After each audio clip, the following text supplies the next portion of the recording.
Are you a single parent? You got 10 minutes? Huh? Let's talk.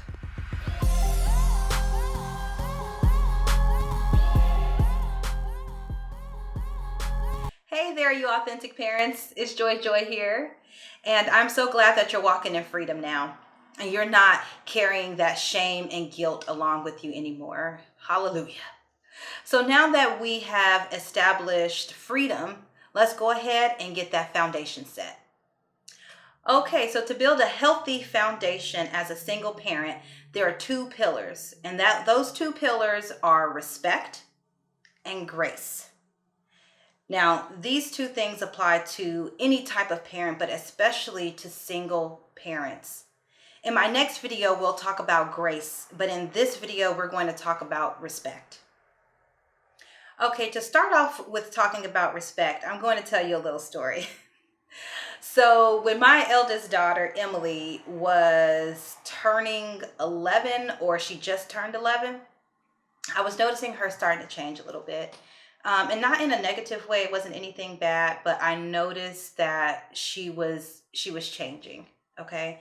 And again, I am so thankful, and I just recommend this. I highly recommend consulting the Lord when you're starting to feel changes within your children, okay? Because He really will speak to you about them. So I was praying about Emily because I wasn't really sure what was going on with her. And at that age, children start to be less vocal. So she wasn't telling me what was going on, but I asked the Lord, and the Lord told me, this is what He told me. He says, you need to start respecting her. And I remember thinking, respect? And He says, respect her as an adult.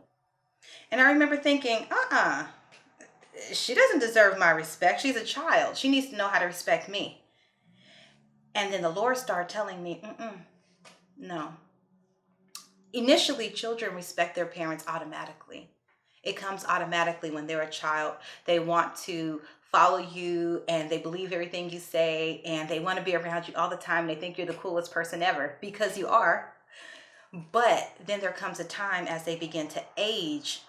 They're in school now. They're learning different things. They're hearing things from other people, and they don't really know what to believe. And so at this age in her life, the Lord started saying, okay, she is going to reestablish her relationship with you.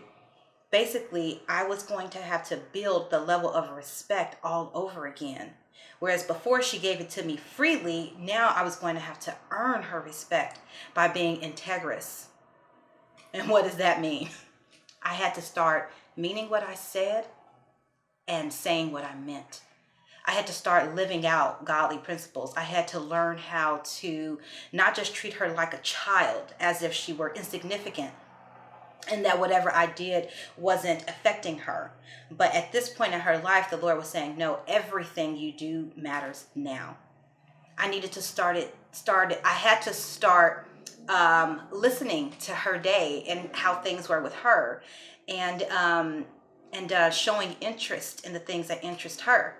And at that time, it was just watching like these crazy YouTube videos on gaming, and she was learning how to use her cell phone and all this stuff that I was not interested in, okay? But she was interested in. And so I had to show that interest for her. She needed to know that I cared about what she cared about. And so that's building the relationship. So that is very vital. And maybe for some of you, showing interest isn't a big deal. But let me tell you, when you're a single parent, and if you're watching this video, you are a single parent, I have to work every day. I have to go to work, and I'm an accountant. So all day I'm thinking, I'm crunching numbers, I'm analyzing, I'm strategizing.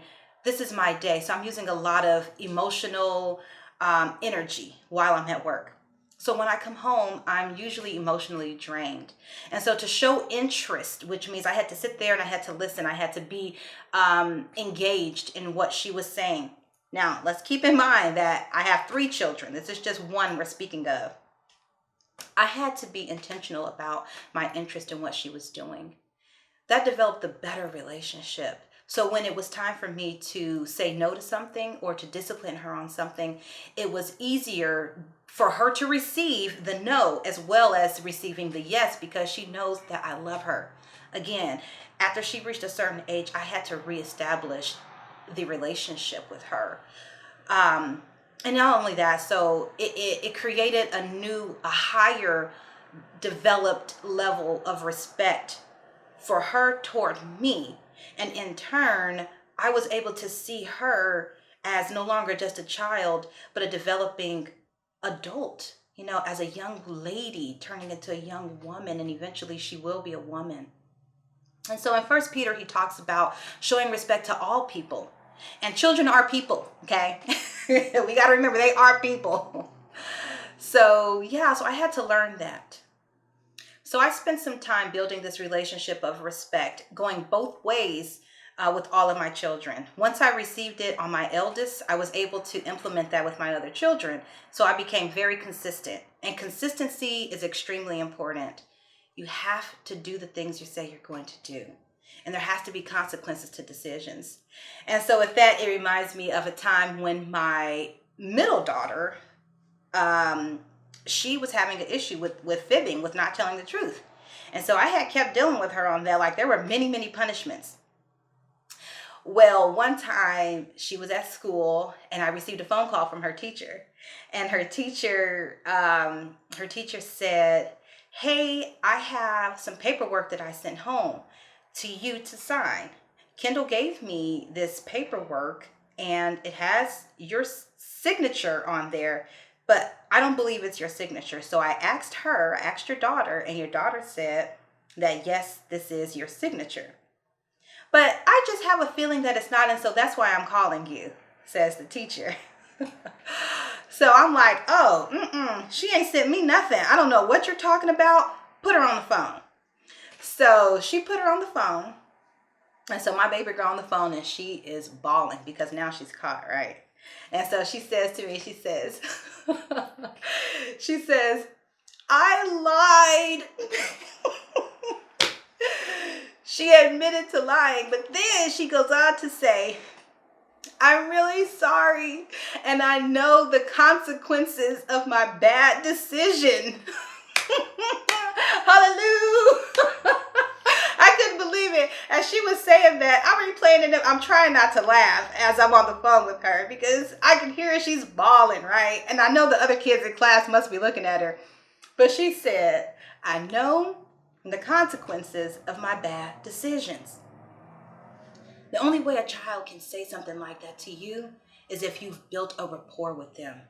That when they do make a bad decision, there is a consequence that goes along with that decision. Your behavior will not be excused. I do have grace for you. Again, I'll talk about that later. So that's an example about my middle daughter. Now here's my son. My son is the youngest. Right now he's currently 8. But during the time I was learning this, he had to be 4 or 5. Here's the thing with the boy. Okay, any of you mothers with sons, you'll know there is a big difference between parenting a daughter and parenting a son.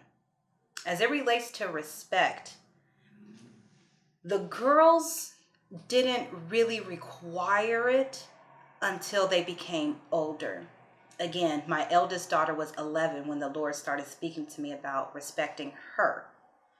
My son, on the other hand, I noticed that he required it much sooner. When he was around 4 or 5 years old, I started seeing him become angry. And I didn't understand. And so again, I sought the Lord. I'm like, God, what I'm doing with Emily and Kendall isn't necessarily carrying over to Jonathan. What am I doing wrong? And then here we go. Of course I was doing something wrong. But we don't know these things, right? We don't have anyone telling us this. So thank you, Holy Spirit, for being a teacher. He teaches us all things. So with the boy, it was like he needed respect at a young age. And by respect, it really meant being integrous. If I said we're going to watch a show at 6 o'clock, we need to be watching a show at 6 o'clock. If we are not watching a show at 6 o'clock, at 5:52, I need to say to him, "Sweetheart, the show, we won't be watching it at 6 o'clock, okay? Mommy needs to do this, and so we're going to watch it at 6:30. Because this little boy could tell time. And he up here putting timers on the clock, got it counting down, talking about in 5 more minutes, we're going to watch our show, etc., etc. But that also was the case with other things. If I say we're going to go here and we don't go here. If I say we're going to do this and we don't do that. If I tell him to not do this or not do that, and I don't follow up with a consequence or a punishment, I notice he would begin to try to take advantage of me. Basically, in addition to keeping my word, it mattered so much about the tone of voice that I was using, the way I said things to him. And I'm using past tense because I learned it some time ago, but I still have to use that now. So the way I speak to him, he's different than the girls in the fact that he's easily embarrassed. He's much more sensitive. And these things I didn't know, but I do now. And so the way I spoke to him, when I spoke to him, all these things help to build a healthy relationship with him as it relates to respect that I did not have to do with my girls. Try to take advantage of me.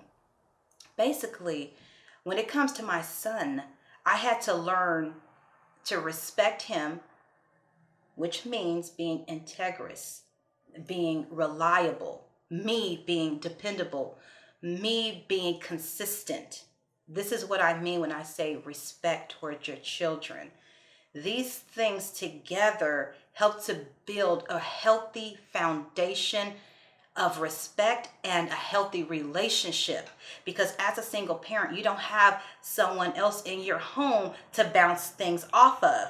You could be doing all kind of crazy stuff, but your spouse is there to kind of come in and chime in and be like, no woman, you tripping, or no man, you tripping. You need to do X, Y, and Z. We don't have that, right? We are the king and queen of the household. So we don't have that mirror that 2-parent homes has. If one parent is doing something out of order, then the other parent could kind of come in, good cop, bad cop kind of thing. But when you're a single parent, you're both good and bad cop.